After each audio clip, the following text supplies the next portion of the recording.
In the early 2000s, I had the wind knocked out of my sails with the recession. I had a stable job in IT and was working towards a manager position when all the layoffs at the company I was with started. I missed the first round, watching coworkers pack up their desks and leave, but I could sense my time was coming. Oh boy, did it happen, and quickly, I packed up my items from my desk into a white box and was escorted by security to the parking lot the next week. Then desperation kicked in and I knew I had to find another job immediately. But there was no work. No one was hiring. Every time I turned in a resume, I had the feeling it went straight to the shredder. One day, I was doing laundry in my apartment complex while I studied the newspaper marking off jobs that I had applied to. I was loading the laundry into the dryer when I looked up at a flyer on the wall. It said in big bold letters, "Salespeople needed. Good pay, no experience. Travel all over, experience financial freedom. Call 1-800.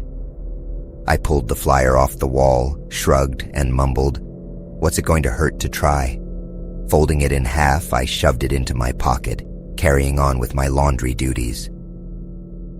The next week, I called the number and scheduled a quick interview with a chipper lady over the phone. The day of the interview, I was dressed to the nines in my best suit with my resume in hand. I tried to feign confidence as I sat in the waiting area in front of the receptionist's desk. But it was muggy, and sweat was starting to drip down the back of my neck as the time ticked by. I watched a dirty fan with ribbon tied to the cover rotate back and forth. I watched an ant crawl on the floor. I folded the corner of my resume back and forth, and finally the receptionist said, "Mr. Woolley will see you now," and pointed me to a brown door. I walked in and stuck my hand out to the balding man covered in sweat, sitting behind the desk.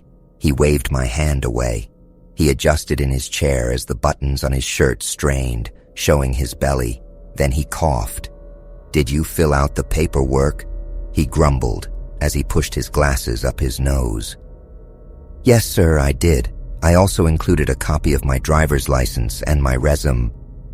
He cut me off with a wave of his hand, opened the drawer of his desk, pulled out a card, then tossed it to me. "This is your gas card. Keep track of your miles and make sure you have receipts. Pay is weekly and will be deposited into your bank account. Remember, you only get paid if you make sales. So, I'd get on the road as soon as possible. Oh, don't forget this." He tossed a beeper at me. Then he handed me a list of states and companies that I would need to make one-on-one contact with me, and sent me on my way. I packed my bags, emptied my fridge, got my map, and hit the road. The job had me in the Southwest, going to each medical facility, selling the products that would revolutionize the medical field. I admit, I even got to the point where I felt confident. I was making decent money, and my bills were getting paid, so life was looking up. Around the end of my 4th year with this company, being on the road didn't feel like such a bad gig. However, I was more than ready to take a small vacation and relax around the holidays. I stopped at the rest area to read my map as the sun was going down. I ate my sandwich and walked around stretching for a few minutes. Then I decided to get back on the road and head home. I passed a sign on my way that said Route 66 Scenic Tour and decided to wing it. Sounded like a great way to make my trip home. The moon had come out and the desert was a desolate wasteland of cactus and brush as I turned the radio up. I looked at the time on my Nokia and knew I would have to stop soon and check in with my family. No signal, of course. I set it back in the console and focused on the road, my eyes starting to become blurry and unfocused. Then out of nowhere, raindrops began to pelt my windshield. Drops soon turned to a torrential downpour, and my wipers could barely keep up. I slowed down, reaching for my map, and realized that it wasn't on the seat. It wasn't anywhere near me. I could have sworn I set it on the seat. Then I remembered. I had set it on the hood of my car at the rest stop. I cursed under my breath and hit my palm against the steering wheel as my headlights lit up a sign that said gas and motel up ahead. I turned and followed the road for a few minutes, thinking it must have been an outdated road sign. Then a gas station sign appeared, and I exhaled as I pulled in. It was closed, and I rubbed my forehead in frustration, looking around me as the rain poured down. I saw a motel light down the street that had a vacancy sign that was half lit and flickering. I pulled out and slowly made my way down the street to the motel and pulled up to the front office. I squinted through the rain on my windshield to see if anyone was at the front desk. I sighed and made a quick exit of my car and darted to the door and pulled it open, hurrying inside. I shook off as the desk attendant stared at me. "Any rooms available for the night?" I asked. She nodded. "Yep. Any preference?" she asked. I pulled out my ID and credit card. "Whatever you got works for me," I said as I dropped the items on the counter. She nodded and handed me a paper to sign. She said, "That will be $40. Checkout is noon." Swiping my card, she handed the items back to me with a room key. I grabbed the receipt and headed towards my room. I opened the door to the room and quickly got in, shutting and latching it behind me. I looked around the room and it was mediocre at best. The carpet was a little worn and the bedspreads had seen better days. I set my stuff down and took off my wet coat, hung it in the closet, and shutting the door, then I turned the TV on. I noticed a few other cars in front of the motel and could hear another TV crackling in the room next to mine. I pulled down the bedspread and sat down, tired, cold, and ready to sleep.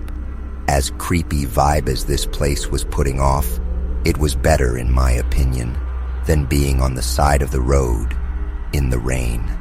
The TV crackled as I hit the channel button on the remote, searching for the news.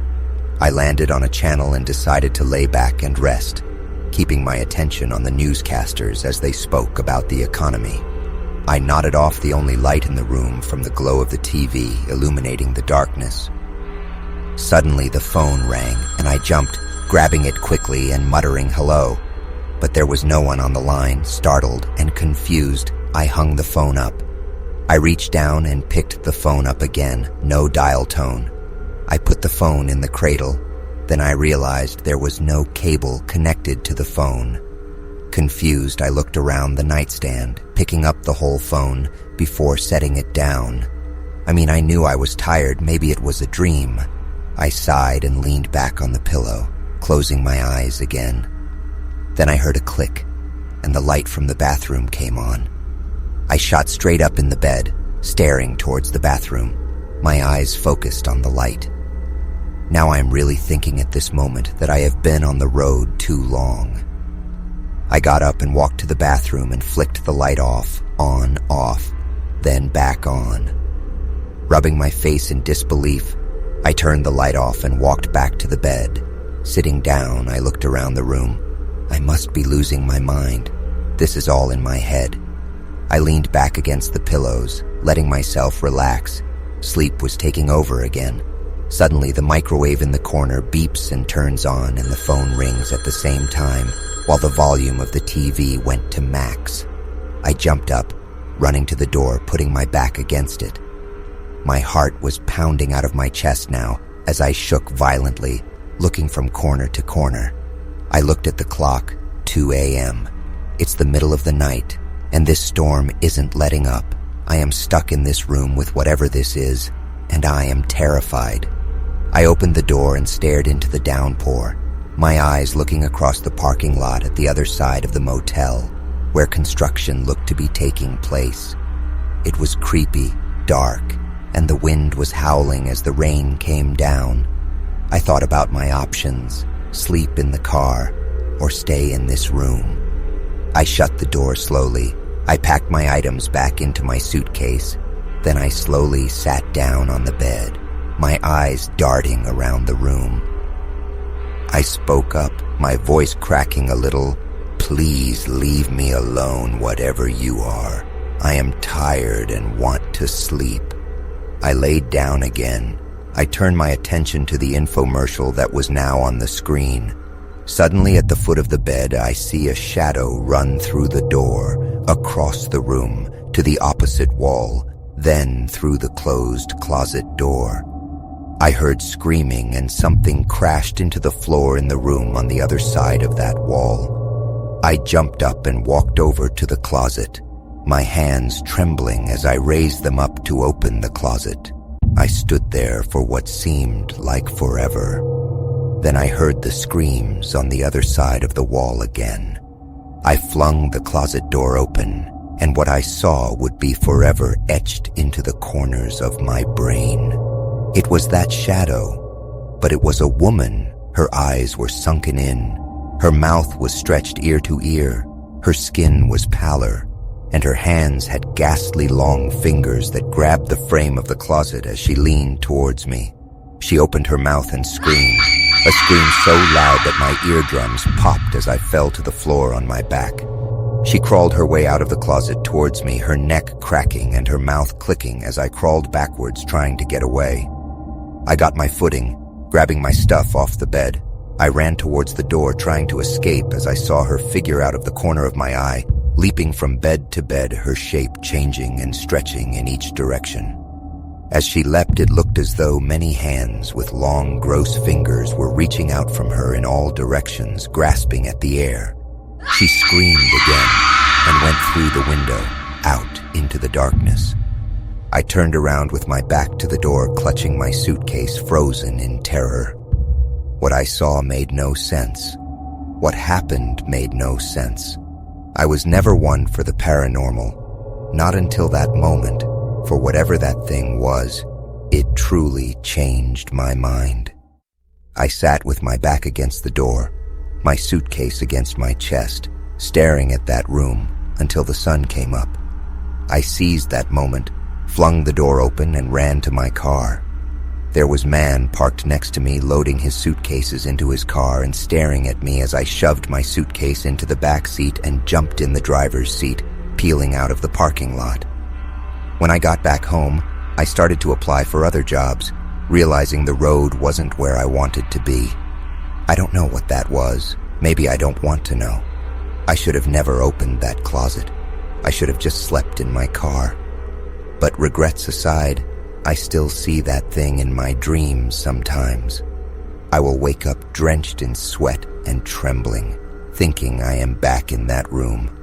All I can really say is, if you are lost in the desert, avoid any motels under construction on Route 66 and stay safe out there.